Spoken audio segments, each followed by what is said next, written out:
Romansa Mahasiswa. Oke, berjumpa lagi dengan saya Nurul Hidayati. Tentunya saya di sini tidak sendiri. Sudah ada dua wanita cantik yang sangat luar biasa. Ada Mbak Nadia Nuraini sebagai seorang konselor dan satu lagi ada Mbak Rusiani Dewi sebagai seorang ibu rumah tangga ya. Oke, topik hangat yang akan kita bahas kali ini adalah belajar romantis dari baginda Nabi Rasulullah SAW. Yuk langsung aja kita berbincang dengan kedua wanita yang sangat luar biasa ini. Apa kabar Mbak Nadia, Mbak Rusiani Dewi? Alhamdulillah baik. Gimana Mbak Nurul? Alhamdulillah baik. Bagaimana Mbak Rusiani? Alhamdulillah baik Mbak. Berkaitan dengan tema sekarang gitu ya, tentang romantis dari baginda Nabi, tentunya kita mengingatkan gitu, apa sih gitu yang dinamakan romantis itu. Yang saya tahu sih romantis itu kan seperti yang saya lihat gitu di drama Korea gitu. Bagaimana sih menurut pandangan Mbak Nadia sebagai konselor dan Mbak Rusiani mungkinnya sebagai seorang ibu rumah tangga gitu, pandangan kalian itu apa gitu yang dinamakan romantis? Oke, dipersilahkan Mbak Nadia terlebih dahulu. Oke, ketika mendengar kata romantis yang tergambar dalam benak saya itu tentunya suatu hubungan yang berlandaskan syariat yang di dalamnya dibumbui oleh perhatian, kasih sayang, saling mencintai, dan tentunya bernilai pahala. Masya Allah. Bagaimana Mbak Rusiani? Saya juga setuju ya dengan apa yang Mbak Nadia katakan tadi. Namun setiap orang pasti memiliki kriteria romantisnya sendiri. Jika menurut saya, romantis itu sikap, perhatian, mesra, dan mengasihkan terhadap pasangan kayak gitu kan. Dan di drama Korea pun ada scene yang dimana menurut saya romantis kayak gitu kan, seperti saat pemeran utama pria melindungi pemeran utama wanita kayak gitu. Itu kan sangat romantis. Terlihat banget ya, ini penonton drakor banget gitu. Ya, saya penggemar. Apa jangan-jangan drama di dunia nyata gitu. Oke, terima kasih Mbak Rusiani dan Mbak Nadia. Oke, karena emang sih ya, jujur aja gitu sebagai penggemar drakor emang itu gitu melihat keromantisan, keuuan yang ada di drama Korea itu ya kita emang benar-benar kebawa baper gitu ya Mbak. Betul. Iya, betul. Selanjutnya komponen apa sih gitu yang harus dimiliki kita gitu dalam menjalani hubungan yang romantis gitu? Karena ya itu lumayan sulit gitu Mbak. Oke, silakan Mbak Nadia. Ya, setidaknya untuk menjalin suatu hubungan yang romantis itu, untuk menciptakan suatu hubungan yang romantis itu tentunya tidak terlepas dari 3 komponen utama, yang mana komponen itu diantaranya adalah intimasi, gairah, dan komitmen.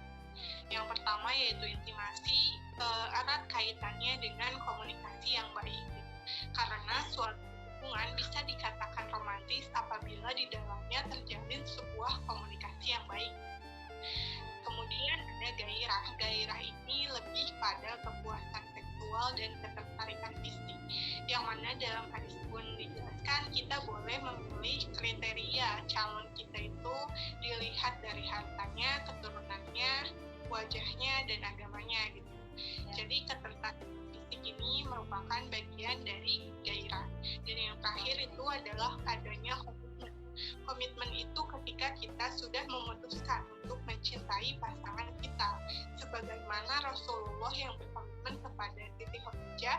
Ketika Siti Khadijah meninggal dunia, Rasulullah masih seringkali menyebut nama Siti Khadijah gitu. Masya Allah ya. Ini esensi dari, ya betul, Masya Allah. Itu barangkali. Jadi komponen yang harus dimiliki utamanya itu adalah komitmen ya Mbak. Itu yang paling penting mungkin ya. Iya betul. Komitmen itu dalam sebuah hubungan itu sangat penting karena hubungan yang akan mengarah kepada jenjang yang lebih serius, yaitu pernikahan itu tentunya harus dibarengi dengan komitmen yang kuat antar pasangan suami. Oke, Masya Allah ya, didengar ya teman-teman yang ada di rumah. Oke, selanjutnya sebenarnya kenapa sih orang-orang di zaman sekarang ini lebih tertarik gitu pada romantisnya drama Korea gitu, padahal itu tuh cuma cerita buatan gitu ya, nggak nyata gitu dibanding kisah asli romantis Rasulullah gitu. Bagaimana Mbak Enci? Baru Tiani dipersilakan. Menurut saya salah satu faktornya adalah zaman ya. Setiap hal ada zamannya, ada masanya. Pada zaman sekarang, drakor lebih menarik bagi anak muda, kayak gitu kan. Karena apa yang dimuat di drakor itu terasa lebih jelas dan lebih mudah dibayangkan serta diingat, kayak gitu kan. Hal yang menyebabkan seperti itu salah satunya adalah latar tempatnya, kayak gitu kan. Di drakor kebanyakan mengambil lebih nyata ya. Iya. Mengambil latar tempat itu masa atau zaman modern seperti sekarang, sementara kisah Nabi itu sebelum masa modern, sehingga oleh anak muda zaman sekarang itu sulit untuk dibayangkan, kayak gitu kan. Seperti kisah saat Nabi berjongkok untuk istrinya Syafiah saat akan menaiki unta agar Syafiah itu lebih mudah menaikinya, kayak gitu kan. Hal yang pertama dipikirkan oleh anak muda zaman sekarang itu seperti kenapa harus sambil jongkok, kayak gitu kan. Emang harus banget kayak gitu, emang tingginya unta itu seberapa, kayak gitu kan, sampai Nabi rela jongkok untuk Syafiah, kayak gitu kan. Mungkin menurut saya seperti itu. Mungkin zaman sekarang itu lebih ke apa ya, mobil mungkin ya. Iya ya, seperti itu. Tapi mobil juga biasanya nggak ada gitu, itu cuma ada di drama Korea aja ya kan Mbak. Iya, yang ngebukain mobil serasa romantis ya, itu cuma ada di drakor. Iya. Bagaimana Mbak Nadia? Oke, terima kasih ya Mbak Rusiani. Lanjut Mbak Nadia. Iya, itu bisa menjadi salah satu faktornya karena tidak sesuai dengan zaman gitu ya. Tapi di balik itu bisa jadi karena remaja milenial zaman sekarang itu kurang mengkaji sirah nabawiyah gitu ya, kisah-kisah Nabi terdahulu, teladan-teladan Nabi terdahulu gitu. Padahal jika dilihat dalam kisah betapa kisah Rasulullah bersama para istrinya itu sangat romantis gitu tentunya, dan bahkan banyak diabadikan dalam hadis. Semisal kisah romantis Aisyah dengan Rasulullah yang paling banyak diceritakan dalam hadis gitu. Betapa Aisyah dinikahi oleh Rasulullah itu dalam usia yang belia gitu, dan kemudian Rasulullah mendidiknya dengan penuh kasih sayang. Diceritakan bahwasanya Rasulullah senantiasa makan dan minum di bekas mulut istrinya Aisyah gitu. Kalau misalkan sekarang jijik yang ada ya, kayak nggak semua pasangan suami istri bisa kayak gitu.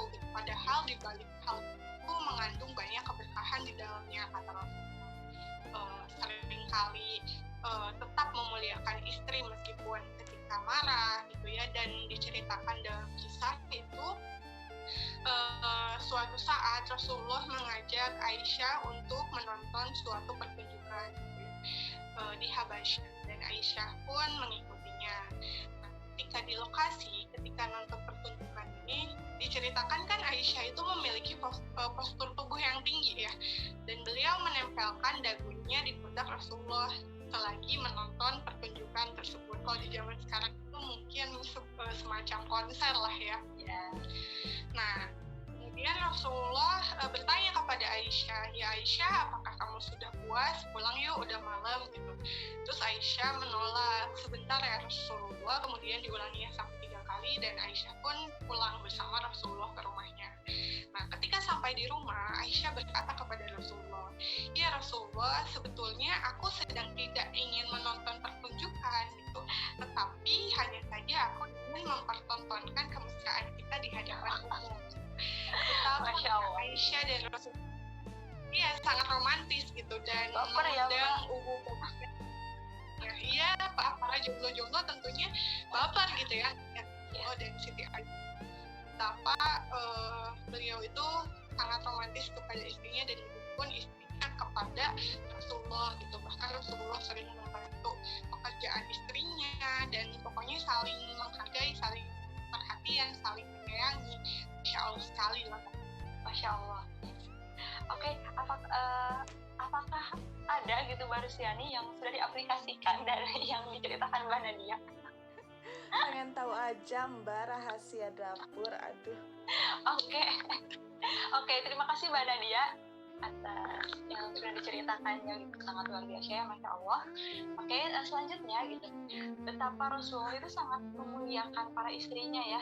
Tadi kita dengar ceritanya gitu. Lalu ada gak sih tokoh inspiratif yang bisa dijadikan sebagai figur supaya kita itu bisa lebih berbakti pada suami?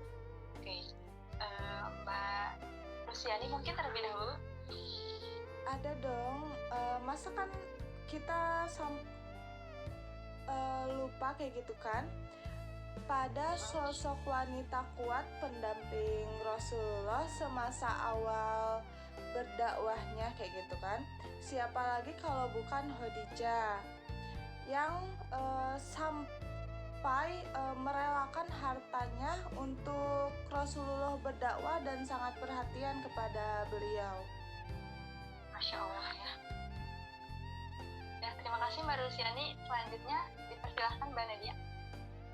Iya, betul sekali gitu. Bahkan diceritakan Khadijah ini merupakan seorang saudagar kaya gitu ya, yang menguasai hampir seluruh dari kekayaan Arab ya. 2/3 kekayaan Arab itu beliau kuasai.